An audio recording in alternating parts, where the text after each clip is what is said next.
All right, what's going on, guys? Welcome back to Car Talk. I'm Ryan, joined as always by Tyler and Lou. And today we have a full episode with Q&A, Play of the Week, an NFL mid-season evaluation, but we have to start with what's on your mind. Tyler, I'm going to let you go first, and I'm not even going to come at you this time. I know last week we started off on the wrong foot, and I don't want to do that. Last week was a good episode, though, but I don't want to start off on the wrong foot, so I'm going to let you go first. You get the floor. Penn State lost to Ohio State by 9 points. They were in the game the entire time. We were getting 20 points. I'm not going to, think about the fact that we're on a 3-game losing streak now because our quarterback has a broken rib cage. But the fact of the matter is, Ohio State Buckeyes, they've won the Big Ten for however many years in a row, and those fans decided that it was their job to storm the field after winning a game as 20-point favorites. Unacceptable. So they won. They're the better team. You can't go on the road and in the second half in a tight game have a fumble 6 and then throw a pick off your back foot and expect to win against a talented team like that. It was an enjoyable game to watch. If you were in the stadium, which I know Ryan was, I think it's better to be frank, get a game that's fun to watch and the crowd's into than like 25, 30-point victory. So I think that was good there. I don't emotionally, we're on a 3-game losing streak. We're not top 25 team. So I'm sad about it. We were leading. We were up by 10 at Iowa. And if we win that game, we're the number 2 team in the country. We're now out of the top 25 and on a 3-game losing streak, which hurts, but there's no doubt we have talent. We lost our nose tackle, PJ Mustaver, who probably would have been All-American. That's a big L. We did well against the run, but hats off to Ryan. I don't want to keep talking about the storm the field thing because they're the better team, but you just hate to see that from a fan base. Yeah, it's embarrassing. Agreed, 100%. The Knicks, they were the best team in the league for half a second, and then Toronto came in and beat them at home. Another disappointing thing. I'm a little hungover at the moment, and I'm going to pass it off to the boys. That's what I got. Ryan is a fan of a very good college football team, and I hope they win the Natty Chip. With stupid fans. Yeah, so I was at the game, and I posted on my Instagram story. Let's just be very clear. I posted on my Instagram story, what are you storming the field for? That's lame. Absolutely. Act like you've been there before. You're a top 5 team in the country, beating a team you're projected to smoke that just lost to Illinois in 9 overtimes. And you're supposed to beat them by 20 points. Instead, you beat them by 9. Have to kick 4 field goals. After it was like a late 9. It was a late 9. Sure. Yeah. I mean, Penn State's in the game. Like Tyler said, it wasn't at one point we're oh, this is over. It was. We had the ball game. Down 6 in the 4th. Yeah, I mean, and what there was something that happened the first half. You guys had the ball up 7-3, and we got I think it was that fumble.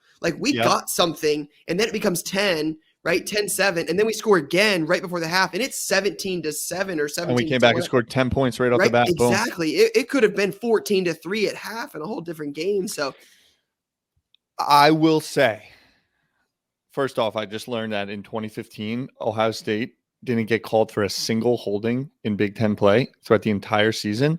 And then I need to talk about the fact that twice your center fumbled the snap, and they blew the play dead and called a snap infraction. We had 9. Have you seen that before? I've never seen that before. No. He literally went to snap it, had a bad snap, fumbled the ball. I think he thought the QB was under center. He was under, so just dribbled out. We get the ball, they blow the play dead and call a snap infraction.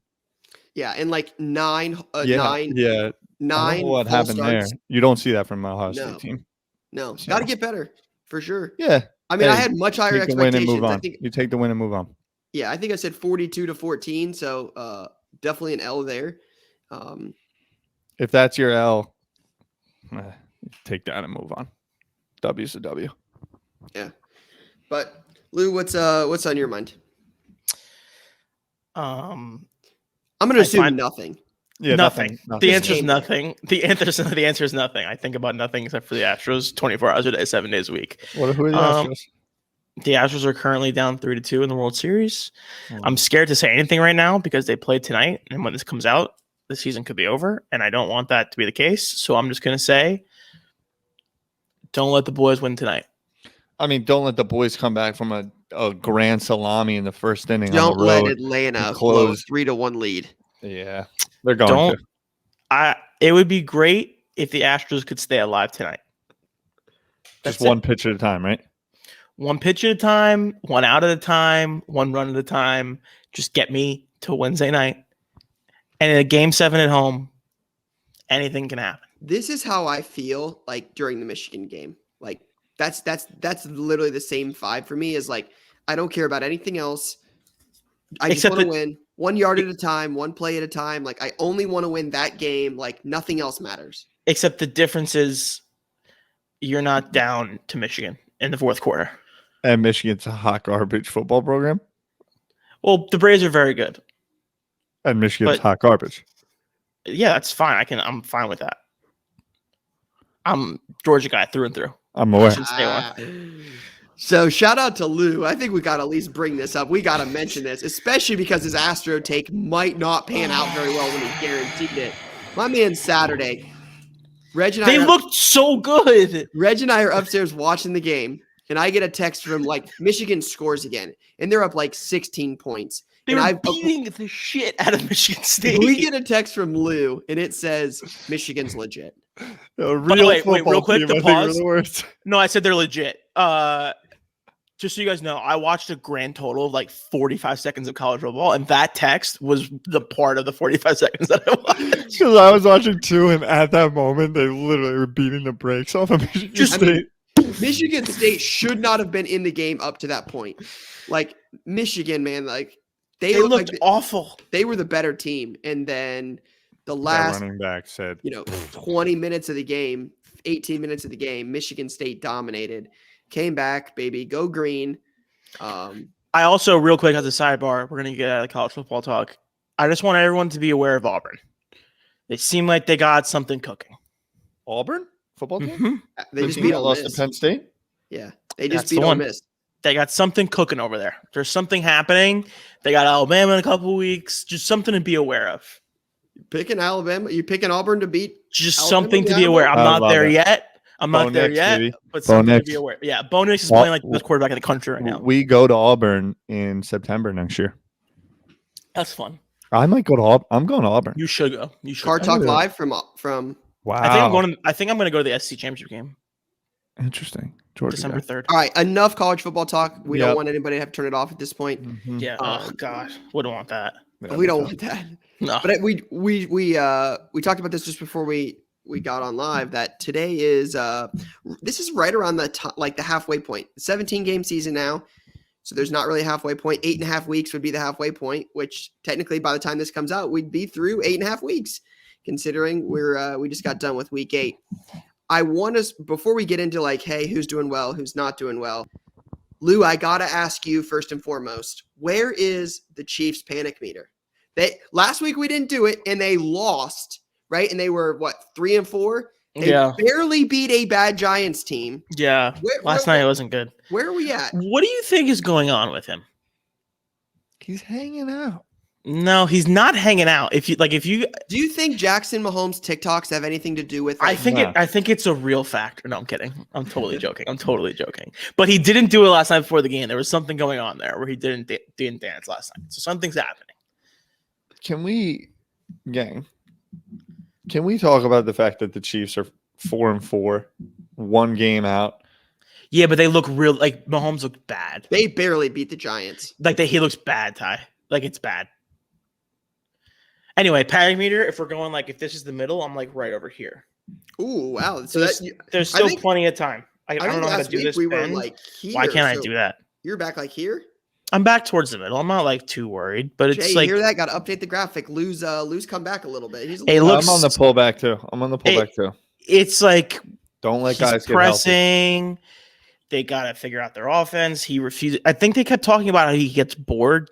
He gets bored with underneath passes, and it's that's not good. I don't like that. But winning gets old. I don't like that. Someone said you can't go broke taking a profit during the broadcast, and I was like, damn, let's go. Really? Yeah. I'm gonna tell that to Mike White. Yeah. All right, so let's move on then. Jets, how are you guys feeling halfway through the season? Is this the Mike White time? I asked this on Twitter, Ryan, and I do you understand? I understand it's an overreaction, right? Like the question on Twitter was like, people, especially in cards, people really quickly like just forget about dudes. Like they just move on quickly from your stuff if you're not good. Like, are the Jets going to even consider moving on from Zach Wilson? No, they're not. Can I tell you? Want to hear a funny stat? What? Yeah, Sunday was the best passing performance of my lifetime as a Jets fan. Fact. That's the first time they've had a 400-yard passing game since 2000. It's like the 12th since the merger in 1970. Did he never drop 400? He was never dropped a 400. Yeah, Mike was awesome on Sunday though. It was fun. They're definitely not gonna like. Yeah, sure. Everyone And relax. I realize that. Everyone relax. But it is funny that like, I don't know if Jay's gonna sneak in his card and play of the week, but like, you know, you go 20 to 125 in like 3 hours on a Mike White auto. It's very, very funny. So how do you feel halfway through the season? How are you feeling as a Jets fan? I still think they're gonna go over their win total. I'm like firm on that. What was it? 6.5. Or no, it might have just been 6. It wasn't 6.5. I think they'll land on their win total. I think they're going to win 6 to 7 games. That's what I think. I think that when the quarterback gets back, they need to unlock the offense a little bit because Sunday was coached completely differently from every other game. So I need them to open it up for number 2, and away we go. Ty's yawning for those that are listening on audio. It's just not gonna. You're asking for the Jets to win 5 of 8. I'm asking for the Jets. I'm asking for the Jets to be competitive in 5 of 8 games, and anything can happen. Zach Wilson to learn how to throw a 5-yard out. I am, because if you recall, the one game we did win, he had 3rd and 8 wide open in no regular time to just get the first down to win the game, and he missed that ball. I'm not confused. I think Mike White puts that ball where it needs to be. Oh yeah, Mike White puts that ball in the end zone probably, to be honest with you. But like, there's a controversy brewing in East Hartford. There's not a controversy brewing. But if we win on Thursday, when we win on Thursday and beat the Colts, just be careful for those Jets getting on the graphic. You know what I mean? Just the in the hunt. Just get me on the graphic. Zach Wilson, in the graphic. I want to be on the graphic so bad. The Jets haven't made a play like that pick on Burrow that was their first reception in like 380 days or something like that. Years. Like, got to get a stop and you get a pick. That Philly special play was the most fun Jets play in like 5 years. It was explosive. All right. Let's move on from this. Let's move on from Jets talk.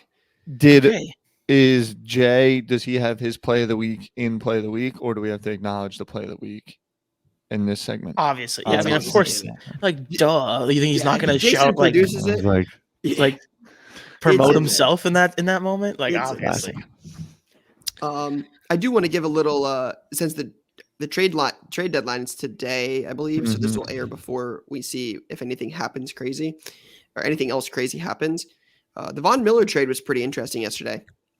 Rams were one of my Super Bowl picks. Stafford and Kupp looks pretty good. You already got Aaron Donald and Ramsey to add Von Miller. It's going to be interesting the rest of the year. They're going for it.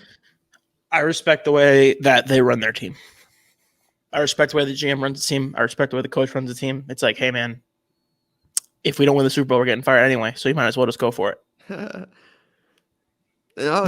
Yeah, you're not wrong. What's a 4th round pick when you're trying to win the Super Bowl? I think the interesting thing this year is like, I really feel like anybody could win it. NFC's super open.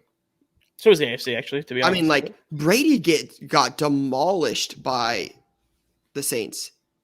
I mean, like, they lost by, 10? I mean, he threw a pick 6 late. Was it a pick 6? Yeah. It was, yeah, they probably should have won that game, but he didn't look good all day from what I saw on Red Zone. I mean, Saints typically play pretty well against Brady. It's just like then the Cardinals lose, like I said, with no wide receiver. The Packers had no wide receivers. That was a like, stupid game. The Chargers lose to the Patriots. The Bengals lose to the Jets. The Dallas Cowboys with Cooper Rush beat Minnesota. Like, Cowboys look good. They're just it was a weird week. Yeah, I feel like this is the year if we said, hey, the Chiefs came back and win it, you'd be like, yeah, that makes sense. That's where I think we're headed. We're headed towards everything shakes out the way it always does, and it's Patriots, not Patriots. Well, maybe, but it's Bucks, Bengals, Chiefs, like the typical, like the teams that we thought were good will be the ones that are good. The Chargers, right, real quick, Bengals are good. Bengals are good. They were the number 1 seed in the AFC before they lost to the Jets. Yeah, but they were not like it's not like typical like they're good. But I'm sorry. I meant like who we thought was good at the beginning. Like it seemed like who was good 2 weeks ago is the ones who end up being good. Real quick, good or bad, biggest surprise in 2021. Got you. In the NFL? Yes. Good or bad, what's the biggest surprise? The biggest surprise is I'm just looking at things. The Raiders at 5-2 after firing their coach and going through that whole thing, which classic just gets swept under the rug and no one talks about anymore, is kind of surprising. Lamar Jackson. That's what I was going to pick. Being in the mix this season, he's having throwing the ball. What's not surprising, but is now pain, is that my Super Bowl pick, the Titans, are pretty much panic meter 100 at this point. They got to go out and find a Derrick Henry replacement on the street. Adrian Peterson? Yeah, probably something like that. That's who they signed. They just signed him? They signed him yesterday.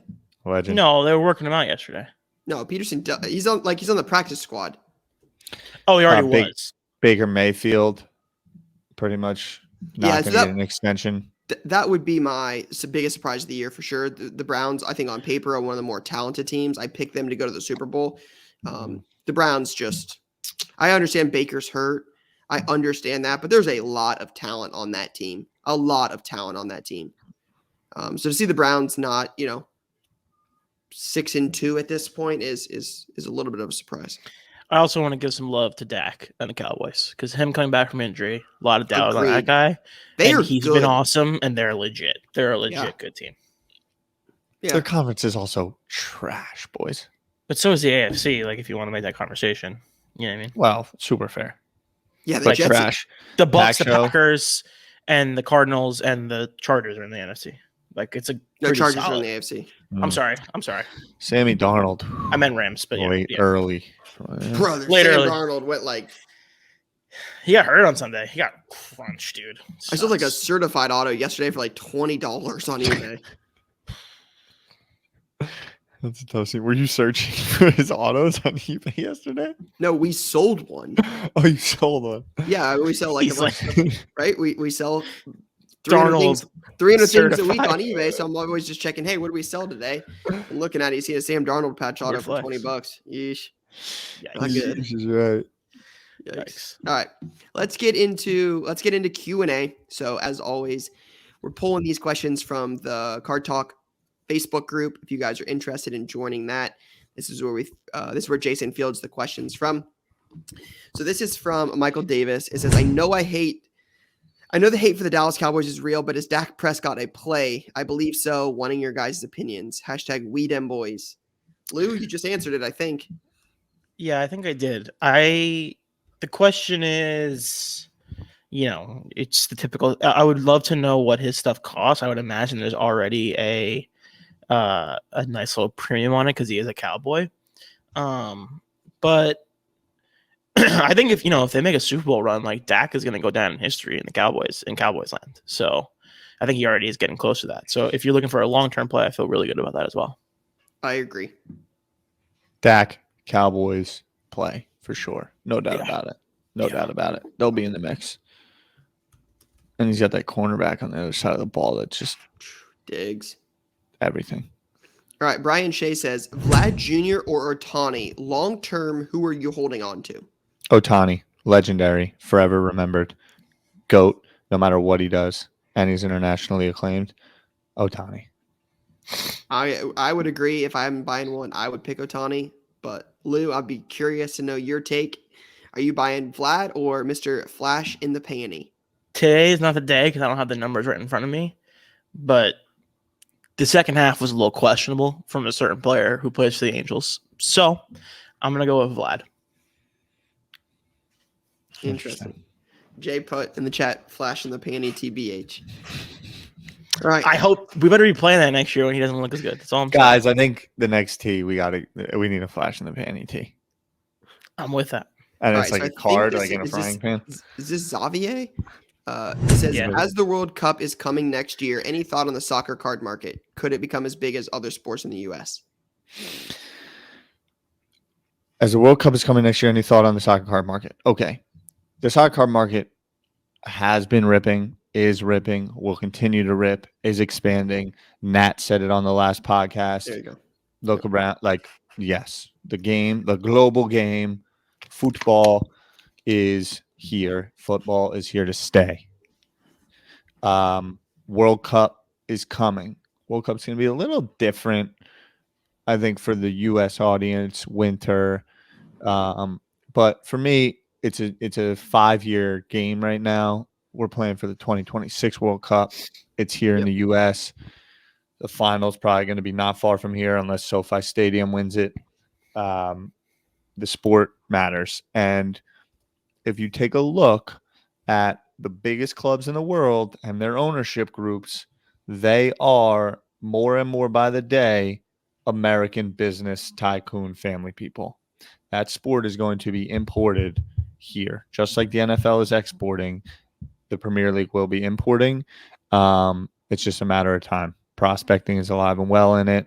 Legends are still underpriced, in my opinion. That's what I got. I agree. Yeah, hard to really argue with that. All right. Adrian Square Garden says, do you see a world with 2017 and newer B-ball base comes even 70% close to what it once was? I don't know what Luka 10's got up to. 1900. 1900? No. Then the answer is no. No way. No chance. Yeah. Supply and demand, it's just the answer is no, in my opinion. Yeah. Yeah, I think a lot of the people that got in when that happened, that got into cards, right around as the market was booming, I think a lot of that market segment has become a lot more educated in the space and has stuck around and learned from that run up. So I don't anticipate there being, again, like Tyler said, I just don't know if you're going to have a mass influx of people again.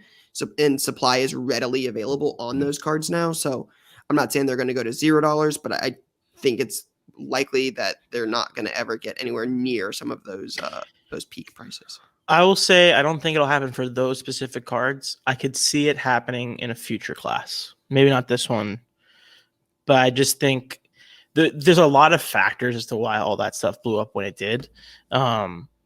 But I think there's a lot of it has now. The reason why you wouldn't see a big increase is because there's so much readily available. In a world where there's new product coming out and something gets hot, I could definitely see it happening again.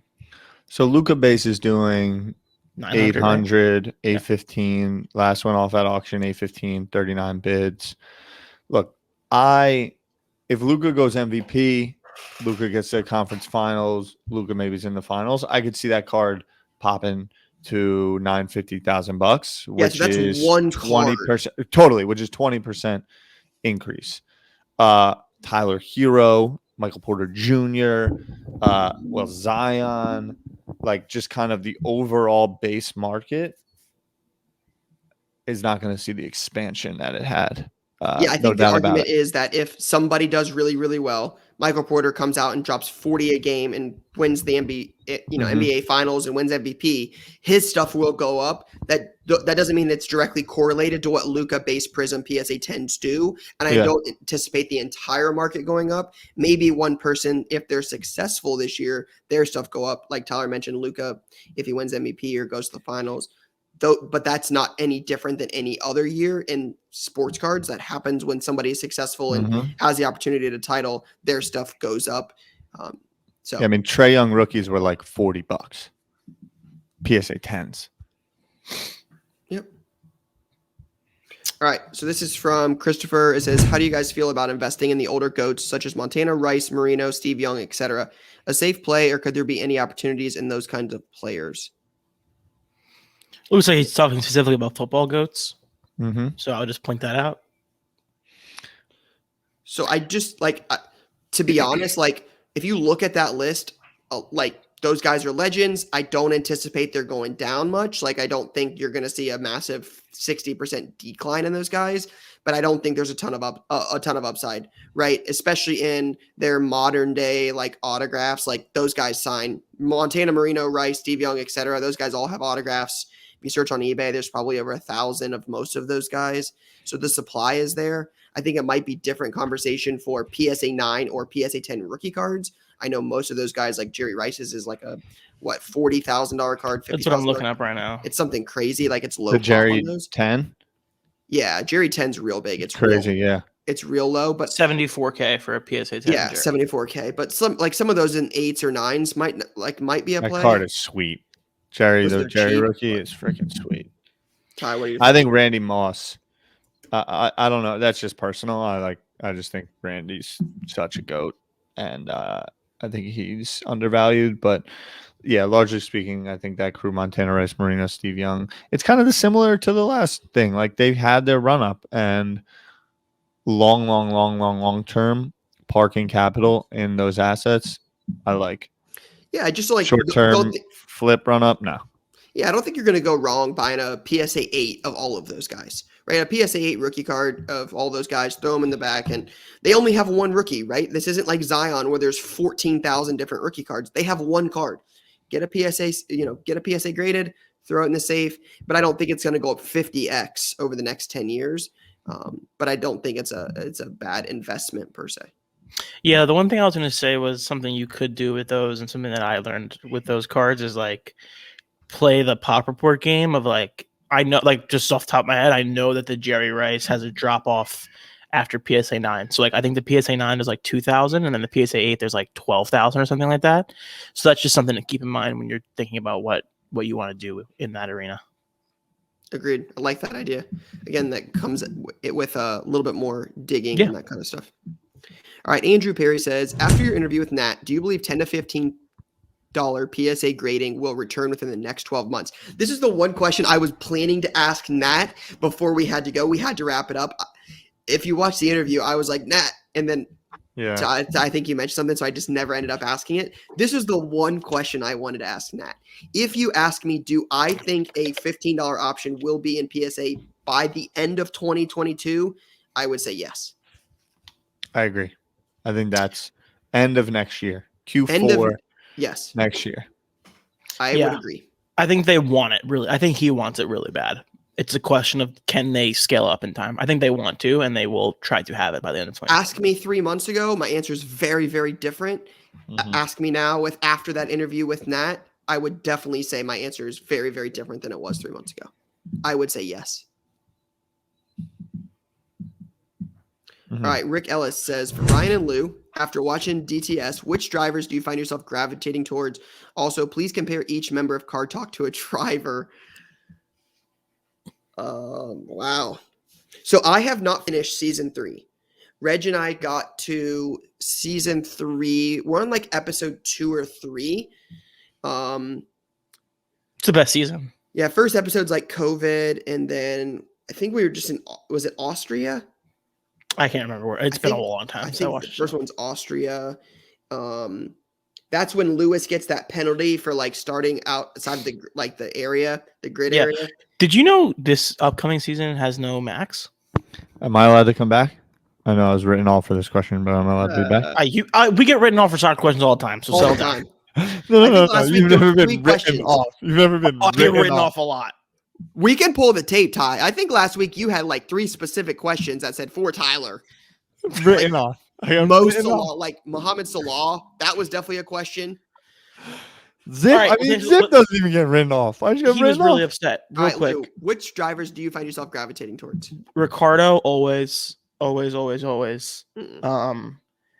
And I'm interested in F1 by what happens at the bottom of the grid, like the back of the grid, like those really bad teams. Tyler doesn't give a fuck about this, but like it's an interesting world. You looked like pretty sarcastic when Like you the did middle that, of the like pack, pitch. bottom of the I pack agree type with stuff. you. Oh, okay, great. Thank you. I'm glad to hear that. Yeah. Yeah, I'm just interested by like what those teams are doing, right? Because they're just like so bad and they have no intention of like getting on a podium. Like none of that stuff's happening anytime soon for any of those teams. So I always want to know more about those. I'm a big Alfa Romero guy. You do love Alpha. I've been fascinated by like the guys that are gonna compete with Max 5 or 10 years from now. Like Charles Leclerc is definitely the guy I've found the most interest in so far, for sure. Definitely a Charles guy. I like Lando Norris a lot. He seems really likable. Lou was actually the one that like first put me on Lando Norris with his like card of him sucking that straw on that Topps Chrome card. With like the twisty straw, and he's got the sunglasses on. Yeah, it's the best card in the set. Yeah, Lou likes that card. The straw, yeah, it's now it's the straw. It's been fun because like I've heard a lot about F1 through Lou, and I found interest in it when I started the show. So knowing what George Russell was going to be before he gets into this, because he's not in the first season, and he's not in through like halfway through the second season. He's like just another driver at Williams. Yeah. Yep. And it's like, I know what's coming. So that's been kind of cool to see that. So I would say Leclerc has definitely been the one I've been the most interested in, and then like Lando and George. But one thing I will say, and I pointed this out on Twitter, or I pointed this out on Car Talk recently, and someone on Twitter mentioned it. It sounds like Drive to Survive kind of paints Max as the villain. And I definitely have not like been interested in Max, but it sounds like that might not be the case in the F1 world, that like Max is the villain, that like he seems pretty well liked. And I've never been like a huge Max guy. I don't think they paint him as a villain. I think people like Max and they get very defensive over him. Interesting. I'm not something I've learned about F1 fans is they're very sensitive. You need a villain in life. That's true. I've always thought that they made Mercedes out to be a little bit of a villain, but that's just my perspective. I like Lewis. I like Rudy. Me too, but I think the way they talk about them and the way they show Toto and the way Toto talks is like, yeah. Ty, any feedback on F1? Alfa Romero, Ferrari, I love all of it. Isn't it cool, Ty, how like prestigious the whole thing feels like with the brands? For sure. Eurolife, man. Eurolife. My mother's Eurolife. Danish. You know this. That fed into my soccer love. You know what's gonna be hot? No joke about it. People sleep on the Tour de France. It's going in the same way F1 has happened. Tour de France. I grew up like when the tour is on in my house every day. That's actually true. I actually watch I used to watch Tour de France. Like, the tour is lit. And it's going to happen. I'll say this.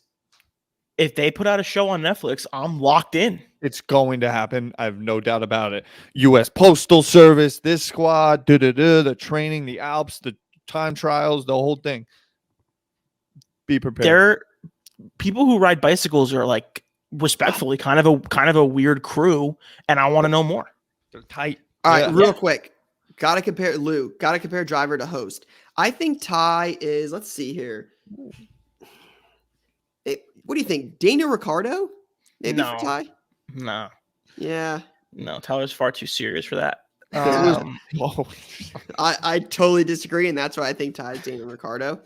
Lou, you don't like, the best way to describe you is you just don't really give a fuck. So yeah, I would say Max. That's a good.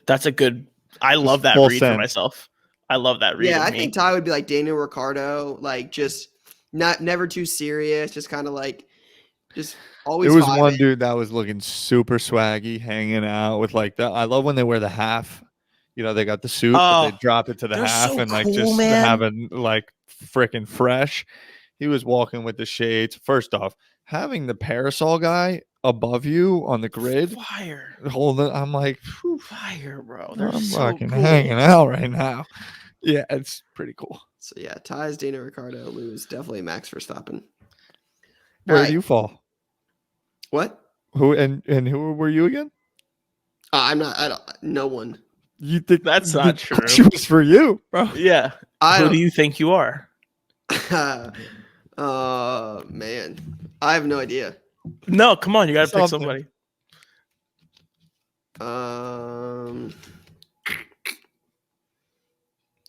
I like the little George Russell type vibe. No, Kind of started out of nowhere. Just been grinding. Just been working your way up. Just been grinding one brick at a time. That's a good insight into Ryan's brain about himself. We're going to the moon. That's good. Yes, you're right. I respect Next man it. up. That's why. That's started at the bottom. Now we're going we're here. to the top. All right, Let's next. Lou didn't like that. That's funny. I love it. Cooper asks, after Nat Turner's very promising interview, how do you think PSA's hopeful drop of prices will affect other grading companies' prices? Will SGC and HGCA still hold value? They will have to react. I just do not believe, right, wrong, or indifferent, I do not believe people will continue to send in bulk cards to those companies at twice the price. Again, assuming SGC, I don't know HGAs as well, but if SGC is still $30 and PSA drops to $10 or $12, you're not going to bulk submit at SGC on a lot of stuff unless you just absolutely love the brand. Again, I'm not saying it, again, right, wrong, or indifferent. I just don't believe that's what the market will do unless you say, hey, it's 2 years to get a card back from PSA. That's where SGC's always had the advantage is time. So if PSA, there's a lot of time in between this because I don't think this is going to happen soon. So a lot of stuff has to happen in the market. But if all things were equal and PSA had an option tomorrow for $15, SGC, I think, would react accordingly. And I think their price would fall. I think Beckett and SGC will continue to both be players. I think SGC needs to just focus one day at a time, continue to bring value to those customers that they have. And I think that you won't see that big of a drop off on their side. Obviously, even where Nat what he layered was, look, we want to get to $15. We also need to keep demand at a controllable place. It needs to be bulk. And we're going to kind of slowly do what I believe HGA was doing, where it's kind of like a raffle-ish type of thing limit to start. Yeah. Yep. And what SGC needs to lean into is that they don't have that demand, and they need to make every single one of their customers incredibly happy, because if they continue to do that, a price drop at PSA, I don't believe will impact them that much, because I don't think that they're crazy on fire on demand right now. And I think the people that are happy with their service will continue to use it. That is definitely one thing I would say about SGC is from the time we've done subs with them, their customer service and like getting the customer happy, like they excel in that space. Mm-hmm. They're very, very good at it. Communication is good, like always keeping you in the loop, like just they're consistently on top of those things. And that's one thing I definitely feel like they do a very good job on, is staying ahead of the curve. Like, hey, demand is high. We're going to slow down a little bit. We're trying to keep up with this, but just so you guys know, it might take a couple extra days. Just keeping people in the loop. They've done a very good job of that. Yeah, I agree. But I, as we've always said, and I think the three of us always agree, if there's ever a time where PSA and SGC or BGS or HGA or whoever else, if PSA can compete with their timelines and their pricing, it's not even a conversation about who people are going to use. Mm-hmm. That's just the way it goes. So, at the end of the day. Lou, let me ask you this. PSA brings back the $15 option, just like they had before, where orders were taking a year, right? I've got orders that have been at PSA for 11 months. Mm-hmm. They bring that back. It's $15 a card, takes 12 months. Right, guaranteed turnaround 12 months from now. Mm-hmm. And SGC is at $20, but is back in 30 days, right? So 6 weeks. I am someone who would probably utilize both for different purposes. So like I would look at like a $15 PSA. I would look at an F1 card that I'm thinking about for the future, like a current F2 driver or something like that. That's where I would do that. And I'm thinking about SGC. Go ahead, what? No, I said gotcha. Yeah. Like, that's the way I would do it. Something shorter term, I would try to go to SGC with, but I would probably lean towards PSA. Yeah, the thing that SGC definitely has the advantage of there is time. Their demand is not as high for as now. PSA. Yep. PSA, their just demand is not as high. So, yeah, it'll be interesting to see how it shapes out. All right. Mike Geo says, my big question, when will you be taking Jesse? So this is Mike from Sports Card Nonsense. He said, when will you be taking Jesse off my hands? Never. We love Jesse, though. He's a funny dude. Should we do like a collab one day? That'd be great. Yeah, they're down for that for sure. A pod battle? Shout out to Mike. Mike's a funny dude. Mike's a very honest guy, and I really respect the way he speaks publicly, because a lot of people will not speak the way he speaks. Reminds me a lot of Lou. Well, just Sanchez. Just doesn't, like I said, just doesn't give a shit. Like, just very like open about his opinion. Shout out to Mike though for the Jim Brown flawless at the National. Still one of my favorite cards I've ever picked up. Shout out to him for selling me that. All right, this is from James. It says, "Are we sleeping on CSG, especially considering there most likely be a partnership between them and Fanatics?" I think we're sleeping on comics more than we're sleeping on CSG. Yeah, no thanks. Nothing personal. It's just I don't prefer the look of the slabs, right? I mean, everybody's different. It just does nothing for me. You know what's funny? I actually like the plastic. I don't like the label. Yeah. And I don't. I can get with you on that. The way their slabs look is nice. It's just the label kind of stinks. Respectfully. Yeah. Tell him. Interesting. David McMahon? In your experience, how do you ship high dollar cards? What extent do you take besides bubble wrap, bubble mailer? Example, say you're shipping a PSA 10 Brady auto across the country. So don't mean to step on toes. No, this is all you. We ship 100.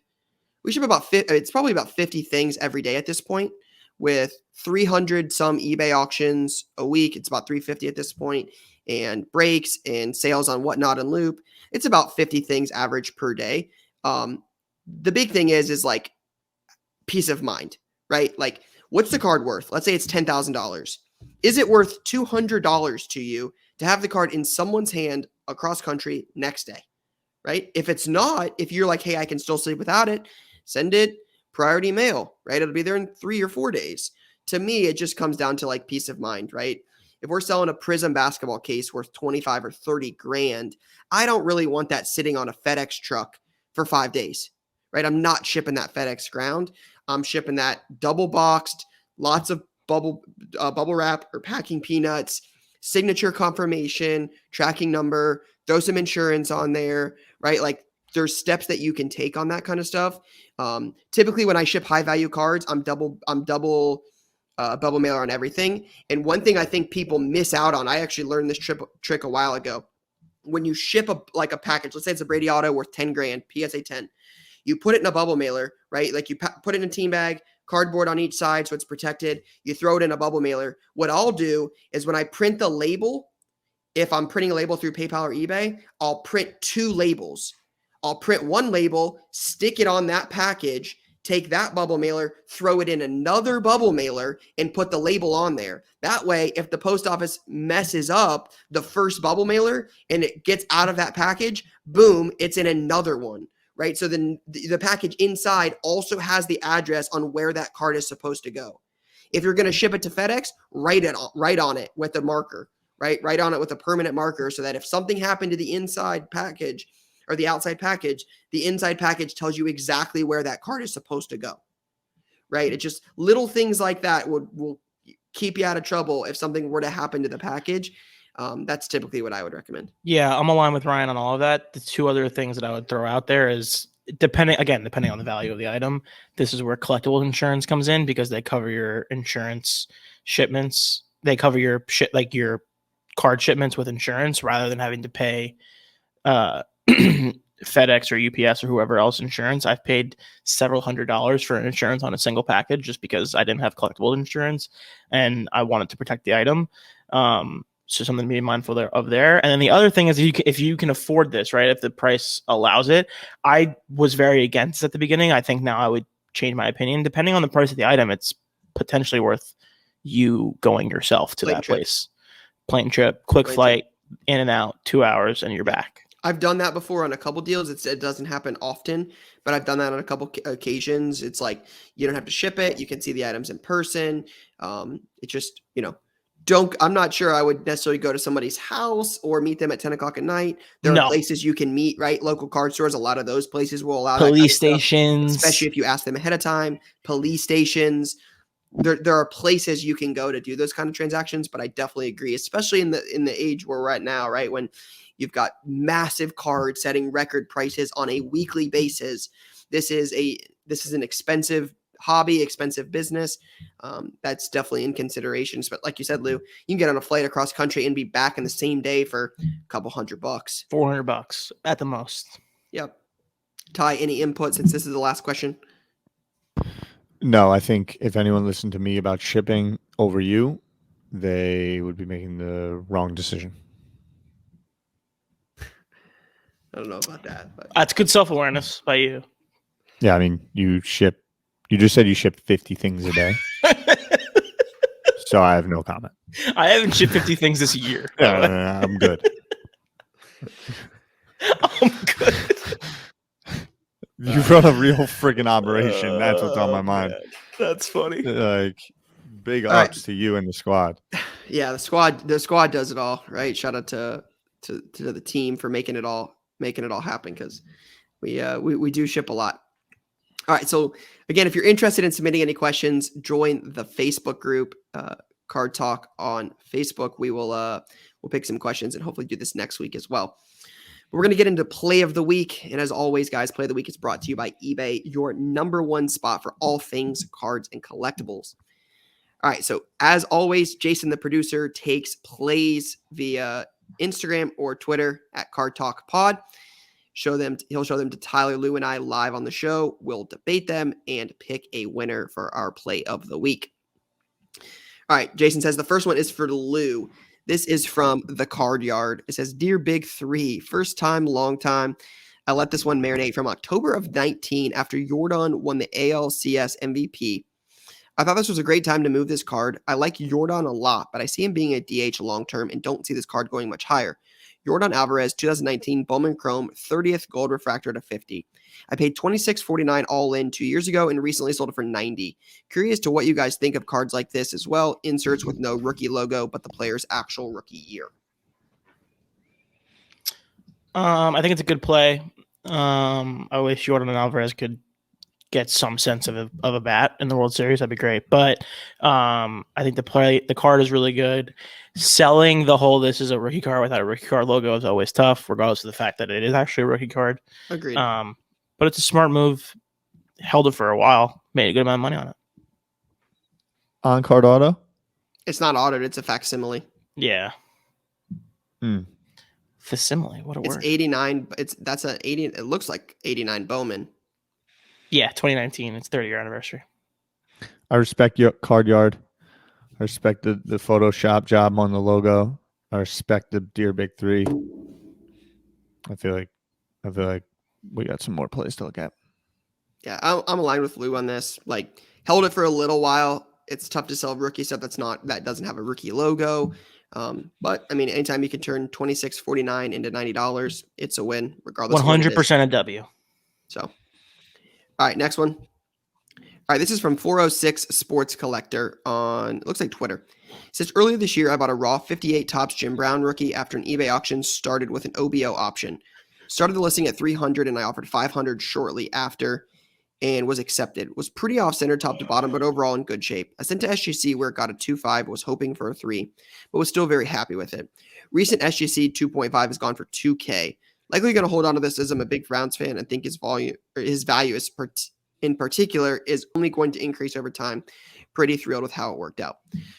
Been very open about this. The 58 Topps Jim Brown is one of my favorite cards. I own multiple copies of this card. Love it. It's an interesting play, though, buying a raw 58 card on eBay. You just never know if it's been trimmed, altered, but for $500, I'd probably take a chance too. So, yeah, this is a play. I like this.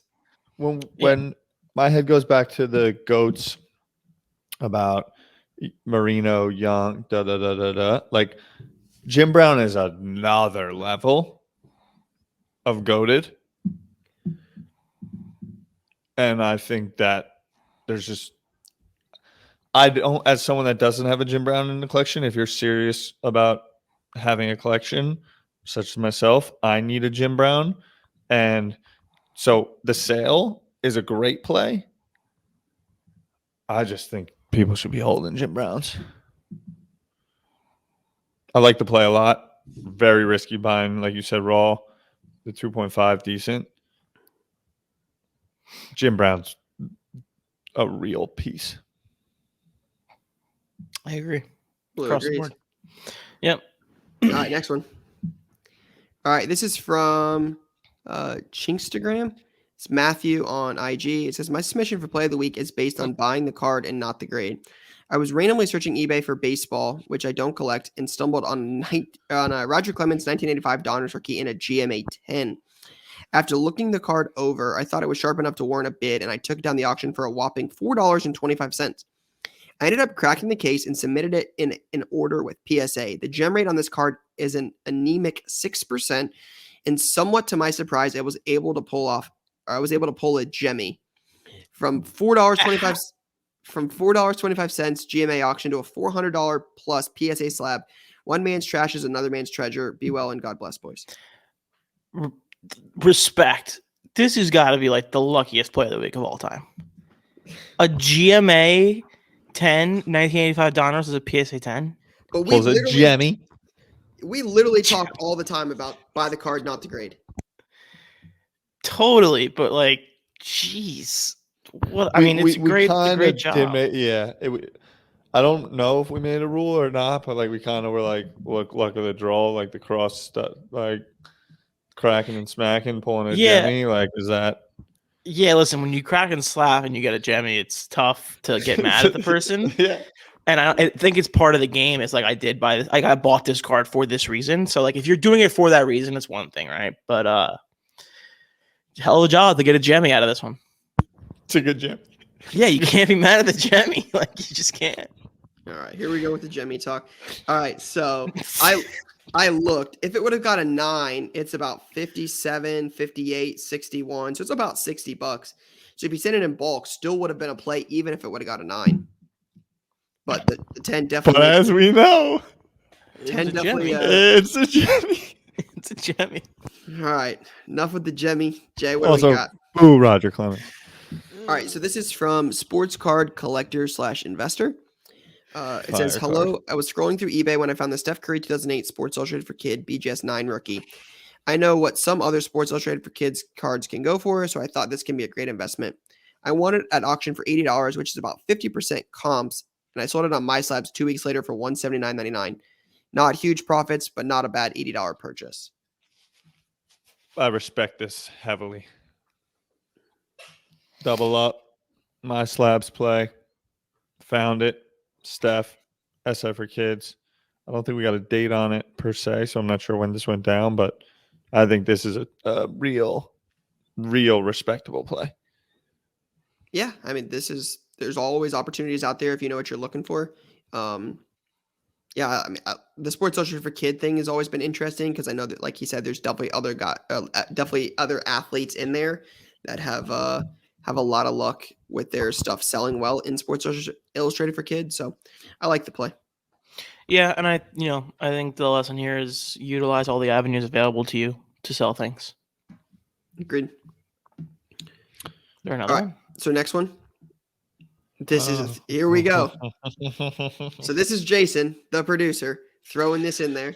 I even said on Twitter this was going to end up in there. It deserves to be in there. We give Jay a lot of shit, but this card deserves to be in there. Yes, this is deserving of its position. This is like Jason takes kind of the advice on this on like, hey, look through some boxes, find some plays. Jason's very much like ahead of the curve on like finding things that are going to be relevant. Like I didn't know Mike White was starting. Jason goes to a show, finds one for $25 or $20, says, hey, this is my $20 bet on the Jets game, throws it up on eBay after Mike White's performance, sells it for $125 on the same day he buys it at a show for $20.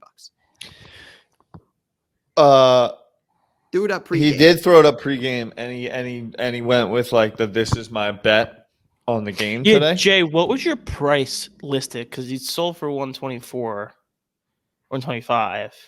I thought I got clicked at 125. Pop in, Jay. Let's go. Come There we on. go. Join the party. Let's go. Get the Instagram Come in there. on. There I'm he watching is. backstage. You might as well talk about it. Yeah, Come interesting. on. What do we got? So I'm Talk to walking me. out of the card show, and this guy has this box of like this most random cards you've ever seen. And I guess most of it was like Miami related stuff. It had like Braxton Berrios autos and stuff like that, like guys. And then right after the Braxton Berrios auto was a Mike White. And I looked at the guy and I was like, "Did you just put this in here today?" He's like, "Yeah, he's starting." I was like, "Yeah, I'm a Jet fan." I was like, "I need to buy that." It was a $20 tag on it. So I put it up pregame for 125. Stop. Pause. Did you try and get it for 15? No, I didn't even grind That's the guy. ridiculous. You were just Wow, like- that's That's bad. That ridiculous. actually takes away Paint from the full play. sticker on Mike White autos. That's That's what I was gonna say. Kind of 20 is a little. He a would have little let that pricey go on for that. 10 easy. easy. Yet alone 15. It was a Holo to 99, and I'm really upset actually that I sold it for 125 because the next exact card that went 45 minutes later, the guy got 225 for it. So No way. yeah. I hurt Guys myself. pulls himself on stage and buries his own play. Yeah, no, I had to be honest. I got to be honest and give all the information. Somebody's going to look it up and be like, dude, they're going to be ahead of the curve. So yeah, I could have gotten more out of it, but what I figured was I put it up for 125 pregame, figuring if this guy even leads a couple big scoring drives in the first half, people are going to be at halftime trying to scoop it up, and I had no faith in the Jets' ability to win. When did it sell? It sold like midway through the fourth quarter. I was laughing. I couldn't believe it. And then it went and then Mike White cards went crazy. Like if you look at some of the cards that sold after the game, like people were buying $4,000 Mike White cards. By the way, there's still I'm looking at it right now. There's like there's a ton of sales in the last 2 days. He's the king of New York. Zach know Wilson, who? Do you know what's going to be crazy? He's the first Jet to throw for 400 yards in 20 years. What's going to be crazy Zach is Wilson, who? if my first play of the week ever, like, could you imagine if this dude turns into like Tom Brady and this becomes like a $50,000 card one day or something? Let's not get crazy. Playing Jets play of fan. the week? I might. I mean, these are the thoughts that go on in my head. I know, but if we're to really break this down with all the information that's been presented, you went into a dollar box. You didn't try and break the dude down Didn't for additional. negotiate in a value Didn't box. negotiate anything. I And then feel you bad threw going it up there right at now. buy it now Right, but before the game started, and didn't even let my man's W breathe. Thinking about if you're a Jet fan, you're probably having a couple brewskis after that W. I don't mind the sale. and though. overpaying I'm on okay to eBay. take profit. I'm in Yeah. for the 6X. as I'm in for as, that. as the producer of the show, I may or may not have put some relatively not so great plays ahead of mine, so that when I anticipated these issues, No, this is not happening. You don't get to win. The minute I found out you paid full sticker, Bladder from UEFA. Like, come on. Don't The even minute- use this whole cronyism. The minute we paid full sticker and you did negotiate, I know I had it Gary's didn't voice in come my into head play. when I paid full sticker. Actually, to like Gary would have never paid full sticker for that card. You didn't even ask. you didn't even. You were just like, yeah, I'm in. Well, I threw two other. I got the Braxton Berrios from card for my 25? boy. You bought multiple cards and you paid full sticker for all No, I of them? didn't pay full sticker for. It was He's three doing the cards. dance. I got a Yeah, Curtis doing the tango. Martin patch auto. It was like I wound up paying $30 and it should have been 40. But like I didn't grind the guy on. I grinded the guys on the three cards together a little bit for a couple bucks. Yeah, but. people are gonna get mad at us now for like talking about grinding people out for extra dollars, but whatever. Jay, it's a good job. I It is appreciate a good very job. well. It is a good job. And the pregame tweet was super proper. Well, it's for the So- content. I had It a was all good. It was great. yeah. You call your shot, and if they lose, people just laugh. But if you win, you look like a genius. Mm-hmm. Yeah. Good work. Appreciate All it. right, work. Jay, is that the last one? That's the last one for sure. Yeah, it has to be. He would have put his last. Yeah. All right, so Jay, can we go Broke back them through again? these? No, I like this stuff. I think it's that one. Is it the Jemmy? We might have to I think it's the Gemmy. This is a little It's the Gemmy. Listen, when you get a GMA 10 and then you crack it and you get a Gemmy and you sell it for 400 plus, like Crack and jammy. that's I a like the Jim W. Brown play, but like without the completed sale, it's kind of Yeah, you like can't do that one. it's a cool card to buy and then grade it. Like it worked out well, but for this, now the one thing I would say is like if you look at the Roger Clemens, it does not say the card was sold. It was not sold. It says to a $400 plus slab. Yeah, so I just that's different to me. Like, I'm.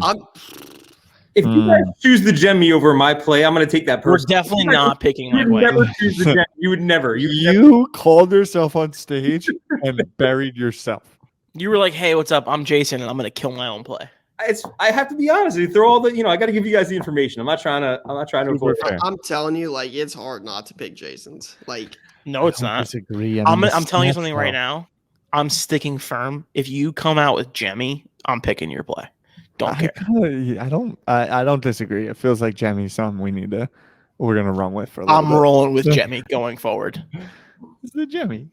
It's a Gemmy.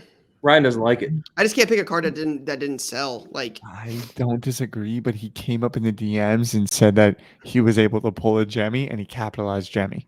Yeah, and all then right, well, you guys selected Gemmy, so it's the winner. 2 let's versus go. 1. It's for sure the winner. I wouldn't pick it, but you guys got 2 votes. It doesn't even matter. 2 versus 1, Gemmy. Gemmy. All right, so Gemmy is the play of the week this week. I'm sure Lou will work on getting that, or Tyler will probably get that on the shirt. Lou and I probably won't see that shirt for a little while, but I'm sure we'll have one before too long. We'll get it at next year's national. If we're lucky. All right, last but not least, as we wrap up this week's episode, we got this week's releases. We got latest launch, but there's not a lot. It's slim pickings this week. You got it's a light week. AHL hockey, Chronicles baseball, Prism racing, and Triple Threads baseball. Yikes! When you lead it off with AFL hockey or whatever, AHL hockey. So Triple Threads baseball, I do like the Triple Threads brand. It's been around for a while. Prism racing NASCAR? Yeah. Bubba Wallace stuff. He won his first race. So yeah, I didn't know that was his first win ever. Yeah. Interesting. Jordan life. I saw that there's a new F1 product coming out. Tell me yeah, more. there's a couple coming out. There's like F1 Lights Out. I didn't see that. I know there's more Topps Chrome, there's more Dynasty, there's there's like a Match Attacks type thing. Yeah, I think the F1 Lights Out is going to be UK exclusive. So should we take a trip? Yeah, I'm down. Just go to a shop. And then there's also the UFC Immaculate too coming out soon. Lou, do you care to give us a prediction on if the Astros will be going to a Game 7 tomorrow, or if the Braves are going to by the time this episode drops, Astros going to Game 7 or Braves world champions in Houston? I'm going to tell you guys something. I care about the Astros a lot more than I realized, because that's the best feeling. The other night, I was living and dying with every single pitch. That grand slam put me in a place that was so dark that I didn't understand. But I'll say this, all kidding aside, all joking aside, I would bet any money on the Astros tonight. They are not losing this game tonight. They are not losing. My man Lou has doubled down, folks. Doubled down. They're not losing tonight. The series, and he said they're not. And we're cutting this if they lose. But they won't. I'm going to bet on them.